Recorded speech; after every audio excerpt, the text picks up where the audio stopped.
Halo semuanya, perkenalkan nama saya Thalia Christine Nathaniela dari kampus Bina Nusantara Malang, Binusian 2024, jurusan Business Creation. Pada kesempatan kali ini, saya ingin sharing tentang mata kuliah saya, salah satunya yaitu New Venture Creation. Nah, saya ingin membahas tentang the foundation of entrepreneurship.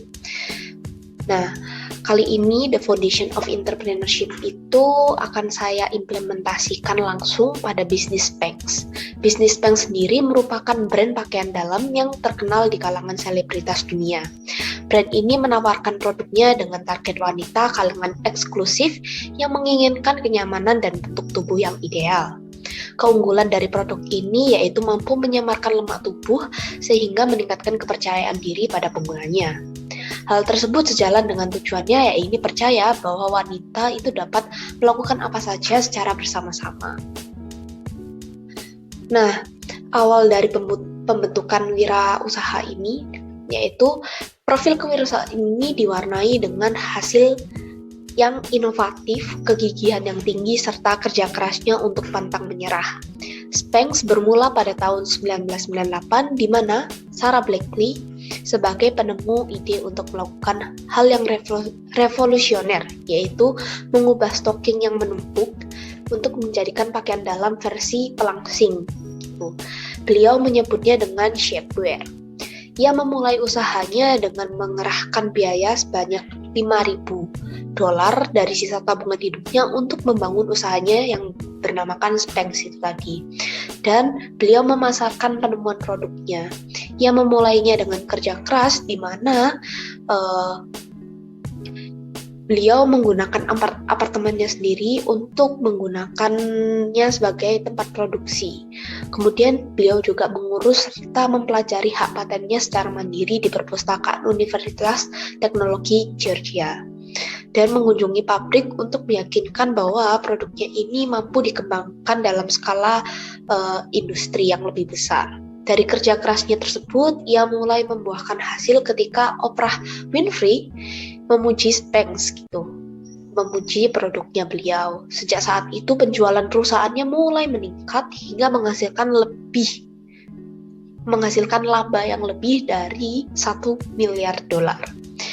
Dan luar biasanya, Blakely masih memiliki perusahaannya secara 100%, yang menjadikannya miliarder wanita termuda di dunia.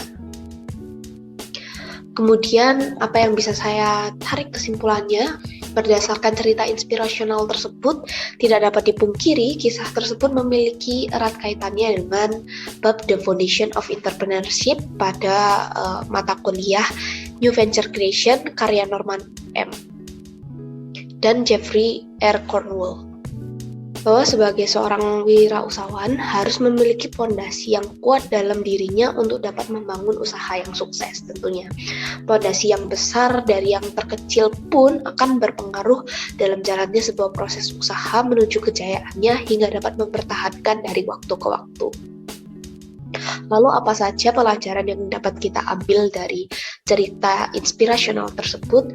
Saya dapat mengambil 3, yaitu mengambil resiko. Ketika sudah menemukan adanya peluang, maka hal selanjutnya yang perlu dilakukan yaitu segera mewujudkannya sebagai barang atau produk siap jadi. Kemudian yang kedua yaitu berani untuk berinvestasi. Pada kisah Sarah Blakely, founder dari Spanx, ia berani menginvestasikan uang hidupnya untuk membangun bisnis dari nol. Ia begitu berani untuk mewujudkan mimpinya, maka dari itu mengikhlaskan hartanya untuk keuntungan yang lebih besar lagi. Kemudian nilai yang ketiga yaitu kemauan untuk bekerja keras dan gigih terhadapnya. Pada nilai 1 ini mungkin sudah sering kita dengar hingga bosan untuk menerimanya kembali. Namun inilah yang menjadi titik nilai utama dari pembelajaran kisah perusahaan Spanx, yang dimana keinginan untuk maju terus dan membenarkan kesalahan, adanya permasalahan. Jadi kemauan untuk bekerja keras dan kegigihan itu merupakan salah satu kunci utama dari kisah inspirasional ini yang bisa kita terapkan di bisnis kita masing-masing. Demikian nilai-nilai yang bisa kita terapkan. Semoga video kali ini dapat bermanfaat. Semoga apa yang saya sampaikan di atas sharingnya dapat berguna dan mendapatkan insight baru dari apa yang telah saya sampaikan. Apabila ada kekurangan, kesalahan kata, mohon dimaafkan. Terima kasih.